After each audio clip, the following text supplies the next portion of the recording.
नमस्कार, आवाज समाचार में आपका स्वागत है। आपके साथ मैं हूं विपिन भट्ट और हम इस समय लेकर आए हैं आपके लिए ताज़ा तरीन बुलेटिन, जहां पर हम इस वक्त की सभी बड़ी खबरें आपको बताएंगे। आप वो खबरें जो आपके काम की, फायदे की और आपके लिए जानना जरूरी भी है। तो शुरू करते हैं इस वक्त की बड़ी हेडलाइंस के साथ। सोशल मीडिया से विवादित कंटेंट हटाना होगा आसान, बनेगी 3 अधिकारियों की ग्रीवांस कमेटी। सरकार ने सख्ती वाला आईटी इंटरमीडिएरी रूल्स जारी किए। बिना चेक किए मैसेज ना करें फॉरवर्ड। सूरजकुंड चिंतन शिविर में फेक न्यूज और साइबर क्राइम पर पीएम मोदी ने चेताया। पुलिस के लिए एक देश एक वर्दी की बात भी कही।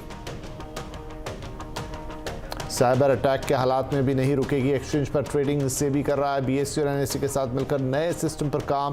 सेबी चेयरमैन माधवीपुरी पुच्छ का ऐलान।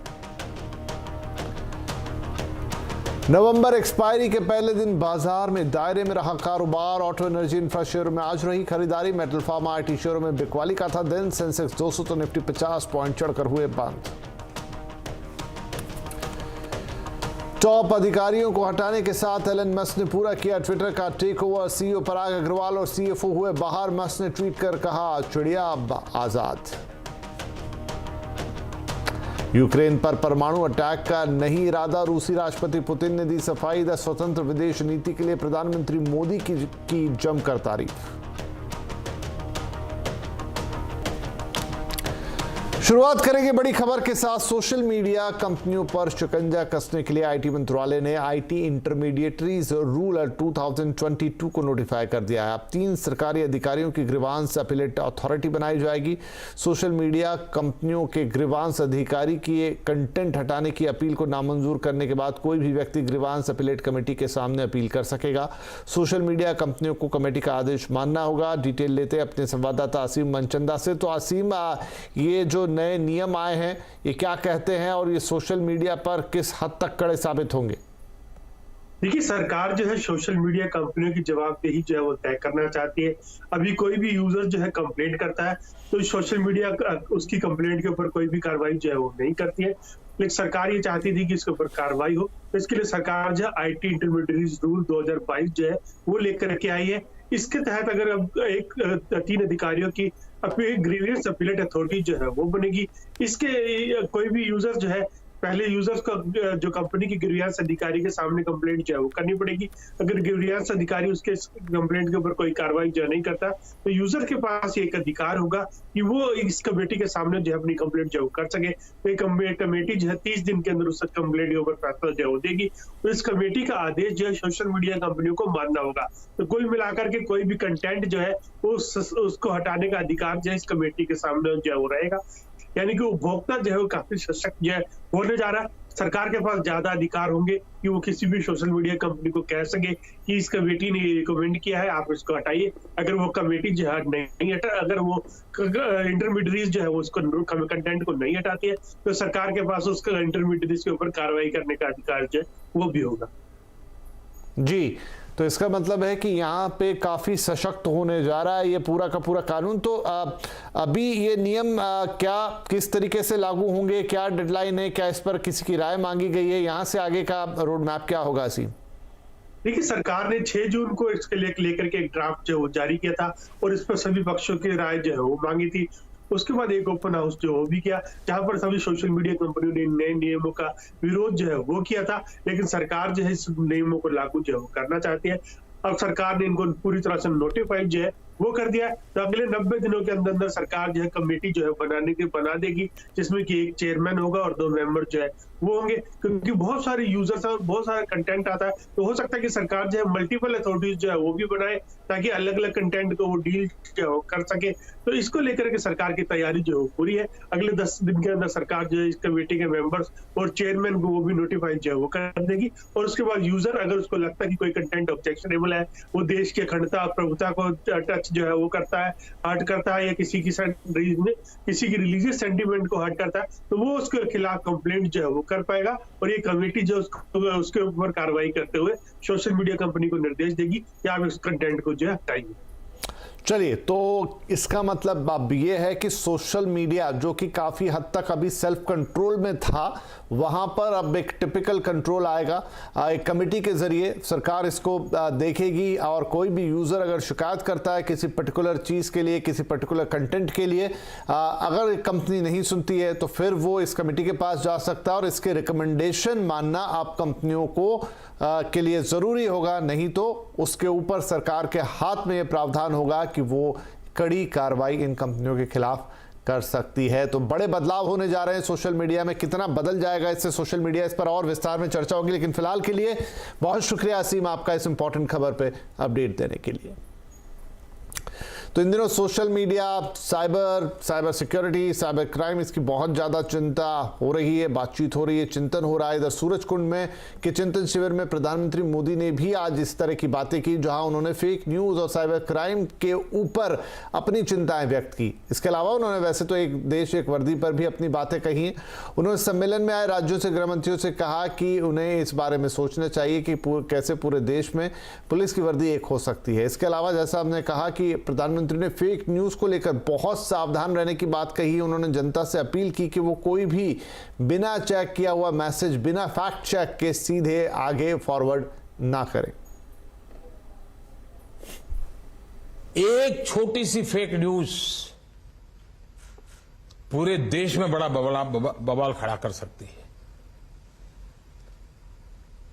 हमें मालूम है आरक्षण की ऐसी अफवाह फैल गई, फेक न्यूज चल दिया, क्या कुछ नुकसान झेलना पड़ा था देश को। 6-8 घंटे के बाद जब पता चला तो सब शांत हो गए, लेकिन तब तक तो नुकसान बहुत हो चुका था। और इसलिए लोगों को हमें एजुकेट करते रहना पड़ेगा कि कोई भी चीज आती है उसको फॉरवर्ड करने से पहले 10 बार सोचो भाई।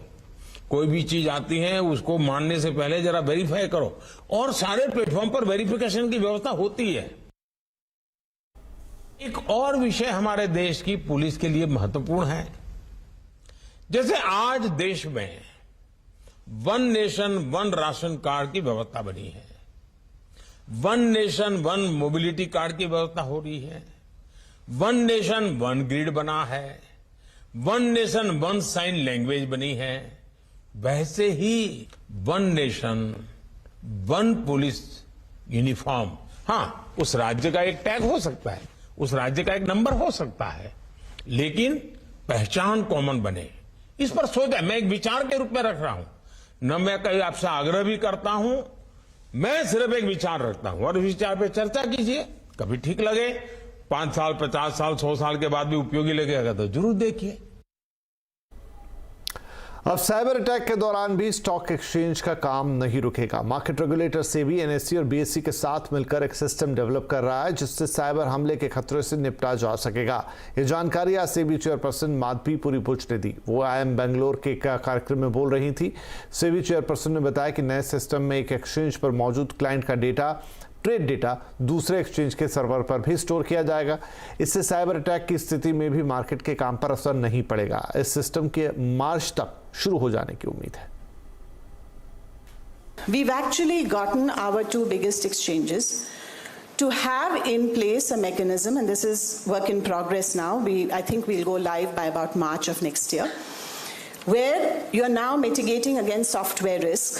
So all the data of every client's position and collateral which is there on exchange A is online, going and sitting in a storage box next to exchange B's system in their data center.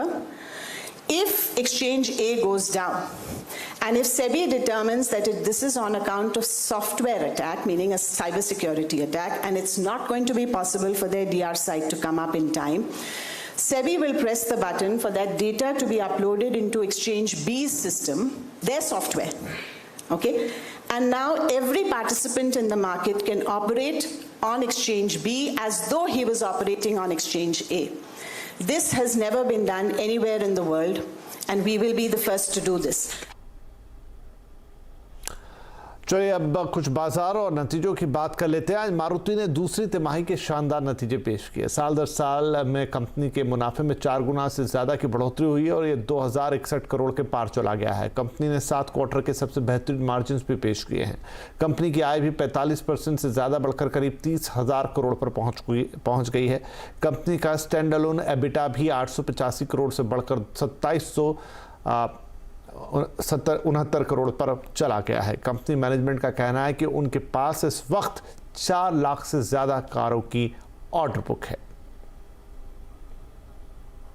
चलिए थोड़ा इन नतीजों पे और बातचीत करते हैं। हमारे साथ मौजूद हैं मारुति के चेयरमैन आरसी भार्गव साहब। तो सर बहुत स्वागत है आपका सीएनबीसी आवाज़ पर। अच्छे नतीजों के लिए आपको बहुत बहुत बधाई। क्या मानेंगे कि ये लो बेस, गुड वॉल्यूम, अर्निंग, ये सब वहाँ से आपको मिला या कुछ और भी कारण थे जिसकी वजह से नतीजे इतने बेहतरीन दिखाई दे रहे हैं? एक्चुअली हमारा जो इंपोर्ट है येन में और या यूरो में, उसके खिलाफ रुपये की स्ट्रेंथनिंग हुई है, तो इंपोर्ट्स एक्चुअली सस्ते हो गए हैं। और साथ साथ जो कमोडिटी प्राइसेस हैं, जिनकी वजह से पहले साल में दाम वाम कई बार बढ़ाने पड़े थे, इस साल कमोडिटी प्राइसेस भी डिक्लाइन होने लगी हैं, तो उससे भी फायदा हुआ है उसमें। और फिर कोविड का असर नहीं रहा, प्रोडक्शन बढ़ गया बिकॉज जो शॉर्टफॉल्स होते थे सेमीकंडक्टर्स की वजह से, वो सेमीकंडक्टर्स की सिचुएशन पहले से बेहतर हो गई। ये नहीं कि गायब हो गई, बट बेहतर हो गई। तो वो सब देखते हुए प्रोडक्शन बढ़ गया, दाम नहीं बढ़े, अवेलेबिलिटी हो गई। फिर लोग 2 साल से घर बैठे थे, खरीदारी कम कर रहे थे। इस साल उनको अब लगा कि कोविड खत्म हो गया है, तो अब चल के कुछ करना चाहिए। और ट्रैवल में भी देख रहे हैं कि ट्रैवल में भी लोग अब पहले से बहुत ज्यादा ट्रैवल करने लगे हैं। वही असर मुझको लगता है यहाँ पर भी हुआ है। और गाड़ी खरीदने में लोगों ने निकल के अपनी से एक तरह से 2 साल 3 साल का जो पेंट अप डिमांड थी वो पूरी करी है। ठीक है सर, तो आप कह रहे हैं कि पेंट अप डिमांड जो है वो आ रही है, तो इस बार त्योहारों में बिक्री सर कैसी रही? क्या ये 2019 यानी कि प्री कोविड लेवल तक पहुंच पाई? अभी मेरे पास आंकड़े हैं नहीं, बट मेरा अंदाजा है कि जरूर पहुंच गए होंगे, क्योंकि इस क्वार्टर के जो सेल्स हुए हैं वो ऑल टाइम हाई है। और फेस्टिवल सीजन का कुछ हिस्सा इस क्वार्टर में आया है। जी, तो भार्गव साहब आपने कहा कि कमोडिटीज के प्राइसेस थोड़े नीचे आए हैं, चीज़ों की अवेलेबिलिटी बढ़ गई है, दाम नहीं बढ़े, ये भी एक फैक्टर बढ़ा रहा। आगे का क्या आगे भी दाम नहीं बढ़ेंगे या फिर आप लोग उस पर विचार कर रहे हैं? देखिए, कमोडिटी प्राइसेस का प्रेडिक्शन तो कोई कर नहीं सकता है, बट अभी जो हालत है कमोडिटी प्राइसेस की, अगर यही हालत रही तो इस डिक्लाइनिंग ट्रेंड में तो कोई मेरे ख्याल से दाम बढ़ाएगा नहीं। बहुत शुक्रिया सर हमसे बातचीत करने के लिए, और एक बार फिर से बधाई और शुभकामनाएं इन नतीजों के लिए। तो मारुति सुजुकी के शानदार नतीजे और उस पर बात करने के लिए हमारे साथ थे आरसी भार्गव साहब, मारुति सुजुकी के चेयरमैन। अपने बेहतरीन रेवेन्यूज़ देखिए, 45% से ज़्यादा बढ़ोतरी, यहाँ पर 4 गुना से ज़्यादा, यहाँ पर प्रॉफिट में इजाफा, 7 से 9 क्वार्टर्स के सबसे बेहतरीन मार्जिन कंपनी ने क्लॉक किया और ऑर्डर बुक 4 लाख कारों से ज़्यादा की। तो मारुति के लिए सब कुछ अच्छा इस वक्त। चलिए बाजार की बात करने लगे हाथ। नवंबर एक्सपायरी के पहले दिन आज बाजार में एक दायरे में कारोबार रहा। सेंसेक्स 203 पॉइंट चढ़कर 59,960 पर, तो निफ्टी 50 पॉइंट चढ़कर 17,787 पर बंद हुआ। आज मिड कैप शेयरों में सबसे ज़्यादा दबाव देखने को मिला। सबसे ज़्यादा खरीदारी अगर दूसरी तरफ आई तो वो ऑटो, एनर्जी और इंफ्रा शेयरों में रही। मेटल, फार्मा, आईटी शेयरों में बिकवाली रही। तो सबसे ज़्यादा दबाव हमने और देखा बैंकिंग और रियल्टी शेयरों पर। न्यू एज कंपनियों का वैल्यूएशन महंगा होने की उम्मीद है, ये कहना है कंप्लीट सर्कल के मैनेजिंग पार्टनर और सीईओ गुरमीत चड्ढा का। गुरमीत चड्ढा के मुताबिक न्यू एज कंपनियों में शामिल नायका का कारोबार ही थोड़ा ठीक ठाक रहने की उम्मीद है। नायका मुझे ऐसा लगता है कि फिर भी एक थोड़ा सा यूनिक प्ले है ब्यूटी एंड पर्सनल केयर पे, उनका यूनिट इकोनॉमिक्स अच्छा है। अगर आप सही तरीके से देखें तो पहला ओमनी चैनल है जो ऑनलाइन से ऑफलाइन को ठीक से इंटीग्रेट कर रहा है, नए मैट्रिक्स ऐड कर रहा है। उन्होंने अभी एक कंसेप्ट शुरू किया था नायका एवरीडे, जिसको थोड़ा सा ट्रैक्शन मिला है। तो ये मे बी थोड़ा सा और वेट कर सकते हैं, पर इसमें staggered buying new age business में इसमें से ये बिजनेस है जो मुझे थोड़ा ठीक लगता है। बाकी जगह पे मैं अभी थोड़ा सा दूर रहूंगा, क्योंकि जहां इस बाजार में अगर आप प्रॉफिटेबल नहीं है और थोड़ा भी तो मार्जिन ऑफ एरर बहुत कम है। चलिए, तो न्यू एज कंपनियों की बात क्यों हो रही है आज? क्योंकि हाल ही में लिस्ट न्यू एज कंपनियों के शेयरों में आज हमने तेज गिरावट देखी थी। इसी की क्या वजह रही थी, ये बताने के लिए अब हमारे साथ है हमारी संवाददाता हर्षदा सावंत। तो हर्षदा, आज हमने देखा काफी तेज इनमें नीचे की तरफ गए इनके शेयर, तो क्या चल रहा है इन कंपनियों में और ये गिरावट क्यों देखने को मिल रही है? तो बहुत सेल साइड की जो पोजीशंस देखने को मिली है वो वाकई में निराशाजनक है, लेकिन प्रेशर अब ज्यादा बढ़ रहा है क्योंकि जो लॉक इन पीरियड होता है वो करीब आ रहा है। लॉक इन पीरियड खासतौर से उन निवेशकों के लिए होता है जो दरअसल प्री आईपीओ में कंपनी के साथ जुड़ते हैं और उस ग्रोथ स्टोरी का हिस्सा बनते हैं। तो नवंबर 10 ऑनवर्ड्स दरअसल कई ऐसी कंपनियां हैं जो हाल ही में लिस्ट हुई हैं और खास तौर से इसमें वो न्यू एज कंपनियां हैं जहां पर लॉक इन पीरियड दरअसल खुलता हुआ दिखाई देगा और वही दरअसल सेंटिमेंट को एक बार फिर बिगाड़ रहा है इन कंपनियों के लिए। लिस्ट इनफैक्ट लंबी है। अब ध्यान रखिएगा, इन सभी कंपनियों में कुल मिलाकर करीब करीब 160 करोड़ के शेयर्स बिकने में आते हुए दिखाई देंगे। यहां पर ऐसी भी कंपनियां हैं जिसमें पेटीएम, नायका, पीबी फिनटेक और साथ ही साथ डिलीवरी जैसे नाम शामिल है। पीबी फिनटेक 15 नवंबर को इसका लॉक इन पीरियड खुलेगा, 10 नवंबर को नायका का लॉक इन पीरियड खुलेगा और साथ में आप ये जो डेटा देख रहे हैं वो इशू प्राइस से स्टॉक इस समय किस तरह से बर्ताव कर रहा है उसकी एक झलक है।